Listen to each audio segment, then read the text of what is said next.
Hello and welcome to Business Insider with Mario Toneguzzi on YYC Business, brought to you by MegaPixx Media. Joining me is Dan Kelly, President and CEO of the Canadian Federation of Independent Business. Thanks again for joining us, Dan.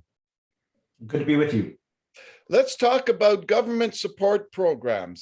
They come to an end, supposedly, on October 23rd. What is the CFIB urging the government to do? Well, we're asking the federal government to renew and expand the subsidy programs, returning them really to their previous levels. The federal government understandably wants to put these subsidy programs behind us. They're super costly. We need to make sure that the economy is being able to fight on its own, but it's way too soon, given that COVID restrictions are still very, very significant in lots of parts of Canada, including in Alberta. With more restrictions being added rather than fewer at this very moment. We have, obviously the new passport systems in every province now in Canada, and that has meant that depending on the province, that between 15 and 20% of customers are no longer able to visit some of these very businesses. Yeah. That's taking another bite out of sales. And so to end the subsidy programs, to wind them down as is being expected in about less than 10 days time, that's just not on. We need these programs. If we're going to have restrictions, we got to support the businesses until the end. Yeah. So let's talk a little bit about each of those programs, specifically, the rent subsidy and the wage subsidy. Let's start with the wage subsidy. What is it that, well, first of all, what is it that the CFIB and small businesses across Canada like about that program, and why is it important, and what would you like to see happen with it?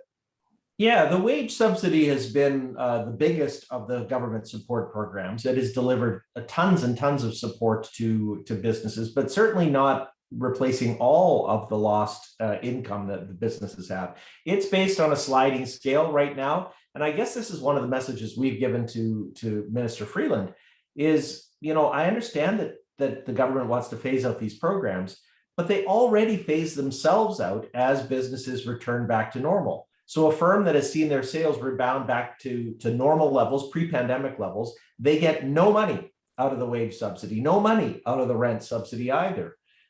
So our call is for the program, the wage subsidy specifically, to be extended until March 31st of 2022. We figure that gives businesses enough time to plan for the next number of lean months that we expect over the winter. We're also asking her to return that subsidy back up to the 75% maximum level. That doesn't mean that every business is going to get 75%, not at all. If you have a 10% loss in revenue, the maximum that you would have gotten at the peak of the program was 8% of your wages replaced. So we think that that's a very reasonable program. It needs to be returned. In fact, the Liberals promised to do that during the election campaign, but only for the tourism industry. Our view at CFIB is that this needs to be right across the board, all industries included. Again, only those that have losses would receive any money, but every business should at least be eligible to receive the support if its sales have declined as a result of COVID. Yeah. What about the rent subsidy? The rent subsidy, very similar, recommending that be extended until March 31st, 2022. That too be raised back up to the 75% level, especially for businesses that in some parts of Canada are returning to lockdown. We also want to make sure that program delivers that 75% support. All the same principles are there. I do want to add that both with the wage and the rent subsidy, new firms, Mario, still are ineligible. And that is a change that needs desperately to be made. So we're calling the government to do just that. Okay, so we're less than 10 days away from these programs ending. We've gone through this movie before. We've seen this movie before, right? And the government waits till the last minute, so to speak, to do this. Is there any doubt in your mind that they're going to continue it? Well, look, I'm optimistic that the government's going to do something for late October till late November, this for another 4-week period. In fact, the legislation that they passed in the previous parliament allows them to renew it, cabinet essentially to renew it for one more period of time. What worries me, though, is after November, I think it's November the 20th, there is no legislation that would allow the government on its own to start to extend these programs. And that's where the real risk is. We haven't had a cabinet named yet. We haven't had a date for parliament to resume. That's a lot of stuff to get lined up to allow to have new legislation in place that would allow the subsidies to continue post late November. And that's why we're urging all parties to push to make this happen. Otherwise, this is going to be an economic calamity. Many businesses have relied on the wage and the rent subsidy to keep their doors open. They would not be able to sustain the number of jobs. I've had members write me saying they're right now sleepless, trying to figure out which employees they can afford to do without, and trying to figure out which employees might land on their feet if they were to have to lay them off. Now, that's not a good thing to have in the minds of business people as we're trying to get to economic recovery. Yeah, let me play a little bit of the devil's advocate here.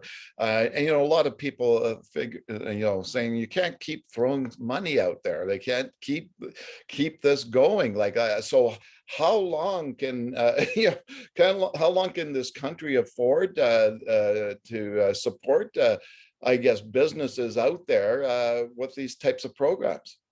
Look, I share that worry. I mean, we're creating mountains and mountains of new debt. My 13-year-old son just had his birthday. He's going to be the one paying these bills because we're just using the government credit card in a huge way.